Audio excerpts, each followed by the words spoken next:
Ces 6 jours à Moscou m'avaient lessivé, mais m'avaient aussi bluffé. Moscou, c'est une ville hors du commun, il n'y a pas d'autre mot. On m'avait vendu Saint-Pétersbourg comme encore plus grandiose. Et même si, pour être tout à fait honnête avec vous, j'ai largement préféré Moscou, ce voyage allait enfin répondre à une question qui me taraude depuis des années. Pourquoi est-ce que j'aime autant les anciennes républiques soviétiques ?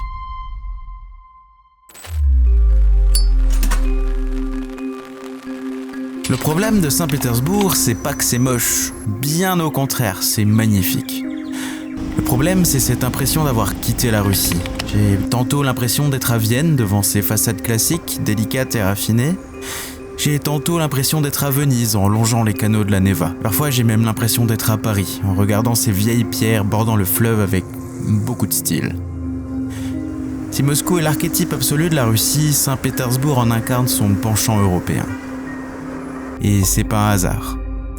Fut un temps où les tsars, qui arpentaient ces jardins somptueux et leurs statues délicates, et qui vivaient dans ces palais qui ont peu à envier à Versailles, ne tarissaient pas d'admiration pour l'art de vivre à la française. À cette époque, les élites russes parlaient français entre elles. C'était la langue du raffinement et du pouvoir, la marque d'une éducation noble. Quand je pense à l'état actuel des relations franco-russes, j'ai du mal à imaginer qu'en remontant le temps, on pourrait partager un thé aux agrumes en bavardant en français avec un aristocrate russe. Et pourtant. Les intérieurs des palais de Pierre le Grand et de Catherine II ne s'en cachent absolument pas. Leur faste s'inspire directement du goût français. La France incarnait le prestige, et l'importer en Russie, c'était importer son éclat.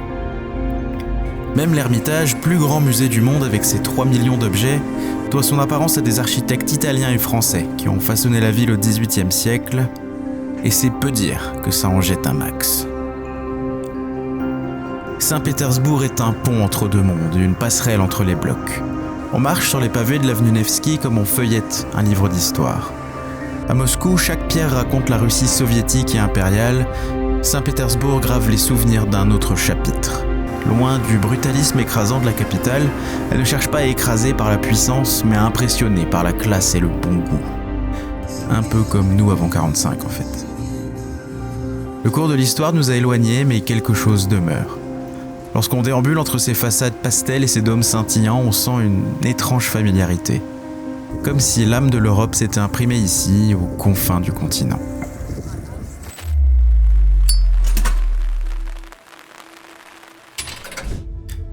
Et là, on en vient à la réponse à la question qui a structuré mon séjour à l'ancienne Leningrad. Si je suis autant passionné par l'ex-URSS, c'est parce que c'est tout bonnement un monde parallèle au nôtre. Plusieurs siècles en arrière, on est parti d'une base commune, d'une proximité ethnique, de racines chrétiennes, d'appréciation, voire même d'une admiration pour le style et l'art de vivre de l'autre. Et l'histoire a fini par nous éloigner et à intensifier nos différences, en flouant nos points communs jusqu'à l'irréconciliabilité.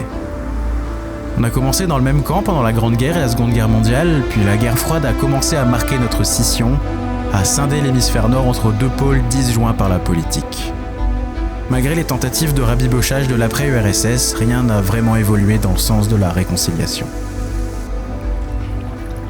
Quand le français est en quête d'exotisme accessible, il s'envole vers les dom-toms ou les anciennes colonies françaises, qu'elles soient en Afrique du Nord ou en Asie du Sud-Est.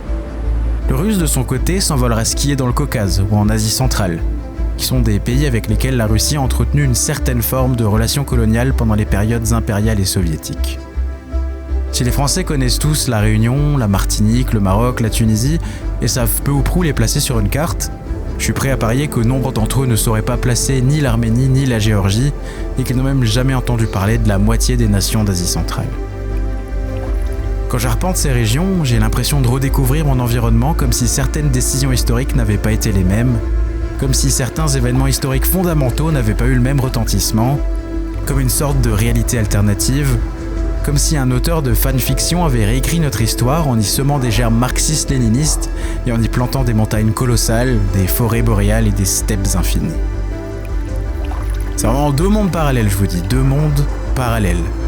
Deux mondes qui coexistent et dont le rayonnement se heurte à l'hermétisme de leurs frontières culturelles. Quand on utilise Google, ils utilisent Yandex. Quand on utilise Facebook, ils utilisent VK. Quand on utilise WhatsApp, ils utilisent Telegram. Quand on prend un Uber, ils prennent un Yandex. Quand on ouvre Google Maps, ils ouvrent DeGuice ou Yandex Maps. Quand on paye avec notre Visa, ils payent avec leur Mir. Quand on réserve un hôtel sur Booking, ils en réservent un sur Ostrovoc. En gros, quand on fait un truc, les Russes et les citoyens de ces satellites font la même chose, mais avec leurs outils. Et s'ils font tout comme nous, mais pas comme nous, c'est pas par plaisir de cultiver la différence, ni par fierté bizarrement placée ou par mesquinerie, c'est parce que nos mondes ne communiquent pas, ou plutôt parce qu'ils ne communiquent plus.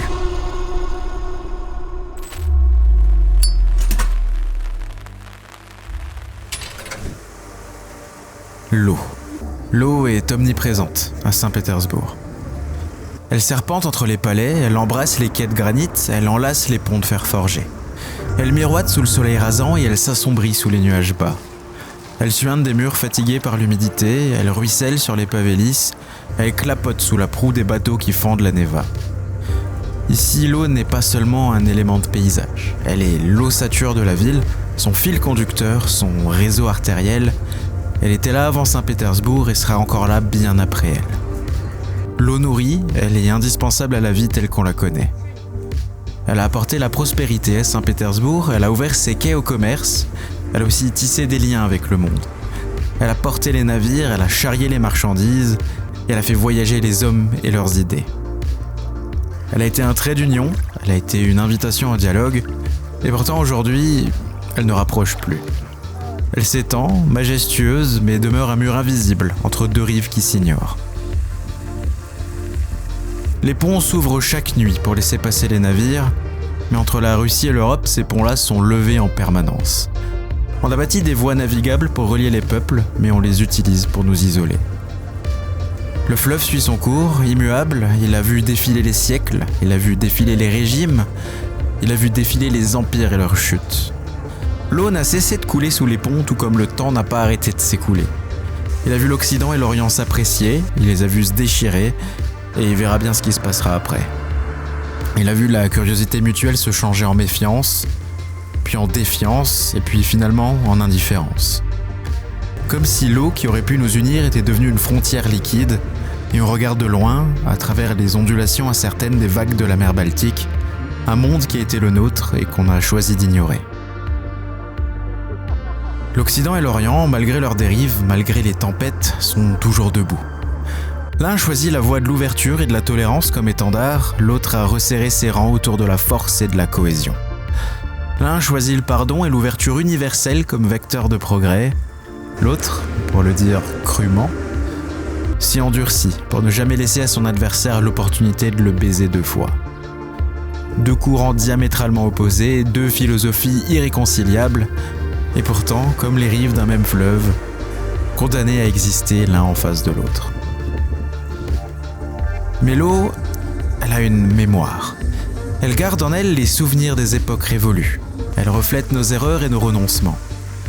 Elle nous rappelle que ce qui fut possible hier pourrait l'être demain. Que les ponts ne sont jamais totalement détruits. Que le courant qui s'écoule sous nos pas n'est pas une barrière, mais un passage.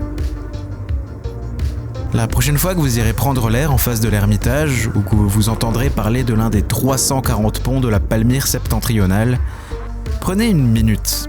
Vraiment, prenez une minute pour vous remémorer ce que vous avez entendu dans cette vidéo, et vous verrez que vous devriez voir que la Russie, malgré tout ce qu'on peut en dire ou en penser, n'est qu'une lointaine cousine et que le contexte actuel n'est au final qu'une énième sinistre et fascinante affaire de famille.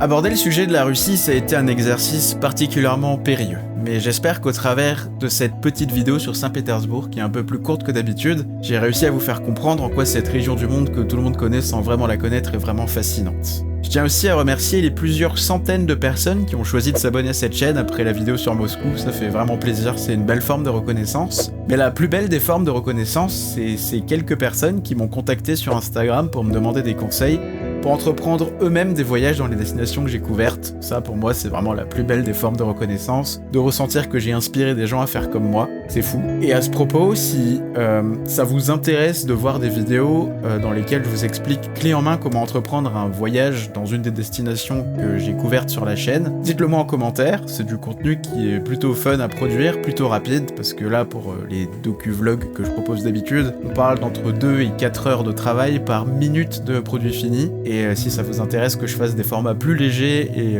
plus informatifs sur les destinations que je traite, eh ben ça me ferait plaisir de les faire. Et en parlant de sujets plus légers, ce qu'on vous montre dans les vidéos, pas que moi, la plupart des vidéastes dans ma niche le font aussi, ce qu'on vous montre c'est une vision très instagrammable du voyage. On vous parle pas trop de l'envers du décor, on vous parle pas trop des galères administratives, des galères digestives, des galères de pognon, des altercations, des arnaques. Et si ça vous intéresse que je vous dévoile un peu plus de l'envers du décor, de ce qui se passe mal, dites-le moi aussi en commentaire, ça serait un contenu vraiment très fun à faire, et qui me demanderait aussi beaucoup moins de travail et qui vous divertirait, je pense, tout autant. Et pour conclure cette conclusion, je tenais également à faire passer un message. Dans la vidéo sur Moscou, j'ai reçu beaucoup de commentaires qui me félicitaient de mon objectivité vis-à-vis du traitement que j'ai eu du sujet russe. Je tenais à nuancer un petit peu ce sujet. Moi, j'ai été objectif, sincère et transparent vis-à-vis de mon expérience propre. Parce que vous l'avez vu à travers mes yeux, à travers ma réflexion, à travers mes paroles. Mais si ça vous tient vraiment à cœur de savoir ce qui s'y passe pour de vrai, je ne peux que vous encourager à entreprendre le voyage sur place vous-même. Cette chaîne n'est pas une tribune politique, je suis pas là pour donner mon opinion. La seule chose que je fais, c'est de partager mes voyages, partager mes histoires, partager mes observations et mes réflexions. C'est rien de plus, rien de moins. L'arc Union soviétique du projet Balthazar initié en 2013 s'arrête sur cette vidéo. Ça veut pas dire que le projet Balthazar s'arrête ici. On va entamer le prochain et dernier arc dans quelques semaines. Et cet arc va concerner l'Asie de l'Est. Il y aura encore 8 vidéos dans cette série où on va couvrir 7 nouveaux pays, donc est-asiatiques. Et quant à moi, il ne reste plus qu'à vous dire à la prochaine fois pour une vidéo plus courte et plus légère sur Pékin, la capitale chinoise, qui pour une fois sera négative parce que ça s'est pas très bien passé. La bise.